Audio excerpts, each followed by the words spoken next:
is The Roman Show. Excited for the show right now, and especially because I know everything that happened, and I know it was like so exciting, so much stuff happened. So to actually see it, on the big screen will be awesome. I'm definitely gonna watch it with my friends and family. All right, thank you. What is it like? Well, have you ever really trained with almost your direct competitors? Is it different, or was it like? In fighting, I've never competed or start over. Okay. In fighting, I've never trained with people that I was actually going to compete against, but in wrestling I have. I've competed against my teammates multiple times in wrestling. So for me, it's a sport. You're going in there to do your thing. It's just a competition. I don't take it personally. So for me, it wasn't like that big of a deal. What is the difference between fighting and wrestling in the sense of competition-wise? Is there a difference, or is it just mental?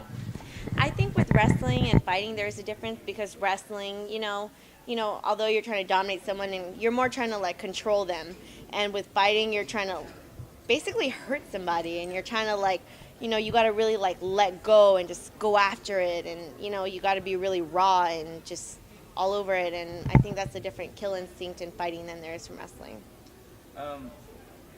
Obviously you can't talk about the show, but what were some of the preparations you made to leave your home, your training camp, your family for 2 months or whatever? What did you have to do to prepare for that? A lot of the preparations, obviously, for the show came like in training. There's so many different people there. You can't really train for one person, so it's just like training in general for anything, to be ready for anything. And just for like my regular life, I try to like not go on social media as much, not talk as much on the phone, and just trying to get used to that. And what was it like when you finally came back home, like that first day of freedom? What was that like? It's so funny. When I actually came back home, it's like I thought it was going to be jumping all over TV, jumping all over music, and like wanting to do all these things. But in reality, it was just nice to be in my own bed. And what did, since you were gone, were you aware of anything that happened in the world, like any politics or anything, or are you totally clueless about that when you're in the house?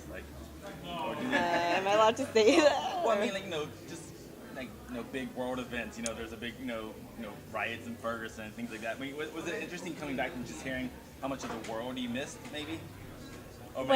When I got out of the house, a lot of the big questions everyone has is like, what's going on with the World Cup? We heard about the whole like Daniel Cormier thing, John Jones thing. So I mean, that was crazy, and it's like, we got a little taste of the ice bucket challenge because we got to do that. We heard that was like all over the place when we were in the house. We actually got to do that with Lorenzo Fertitta. So it was really cool getting to kind of catch up on things when we got out. Was it almost like you were in like a vault, and you just kind of all of a sudden you get like 2 months of information about the world when you get out, right? Or is it just was it like you're just gone for a weekend and you're back? What was it like? I feel like when we got out, it's kind of like it's like information overload. Like there's so much stuff, not only just like in the world, but it's like what's going on with my family and friends. Like they're like, I did this, I did that, I moved here, I did that, and it's like I'm married to this person, I had a baby. It's like it's just crazy.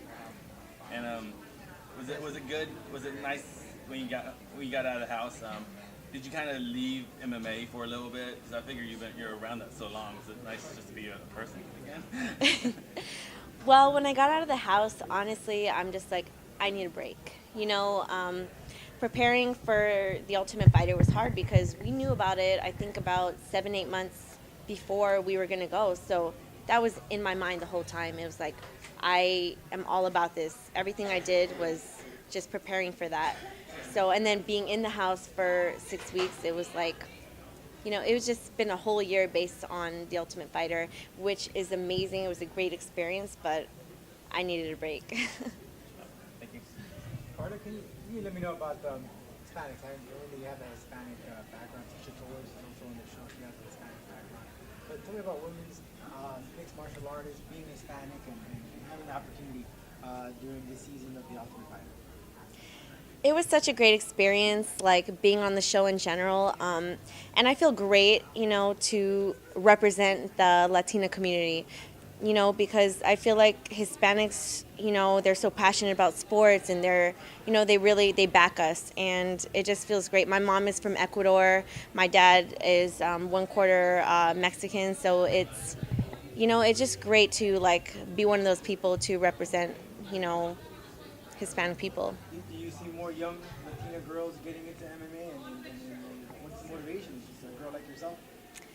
I really take pride every time I see like a young Hispanic woman coming into the sport, women in general, but when it's a Hispanic woman, it touches more close to my heart because it's like, I know that, you know, it is a little bit rougher and, you know, there aren't as many opportunities or there wasn't before, and just to see, you know, people coming up is a great thing to see.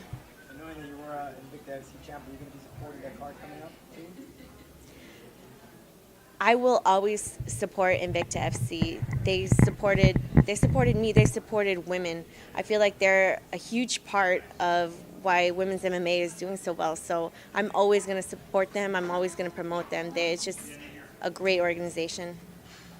Yeah. Now, before the show started, Ultimate Fighter, was there one girl that you just really wanted to fight, or one girl that maybe you thought was really, really good, maybe even a little bit intimidated, anything like that? Well, before the Ultimate Fighter, I was actually supposed to fight Claudia Gadella, and she was pulled to be on the show, and like kind of close, like last minute, they were like, she's not going to be on the show. So I would say that was one of the people I wanted to fight the most because we were supposed to fight 2 other times and she pulled out. So other than that, people on the show, for me, it was more of a free-for-all. Like, I want to fight all of them. Tisha Torres is someone that I actually called out on stage at the last Invicta, so obviously I wanted to fight her. So, you know, it was just crazy. I was ready to fight anyone, though. And, you know, being locked up in the house for 6 weeks, mentally, how did you handle that? Were you stressed out? Did you just want to leave? How did you take it? I feel that being locked up in the house, it was like, oh my gosh, it's like I'm in jail. But it was actually not so bad. Like for me, I was lucky that I went in with friends like Felice Herrig and Jessica Penne, and I kind of had those people like a support system. So for me, it wasn't so bad. You know, it could have been worse. It was definitely, I had my moments where it was hard, but overall I enjoyed it. How was your relationship with the coaches, Melendez and Pettis? What do you mean? Like, how'd you get along with them? Like, did you have a good working relationship? Did you enjoy the company? Did you learn anything? I got along well with both coaches, Gilbert Melendez and Anthony Pettis.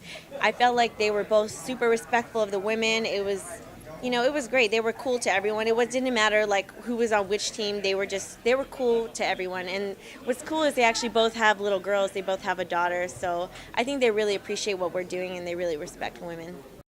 This is The Roman Show.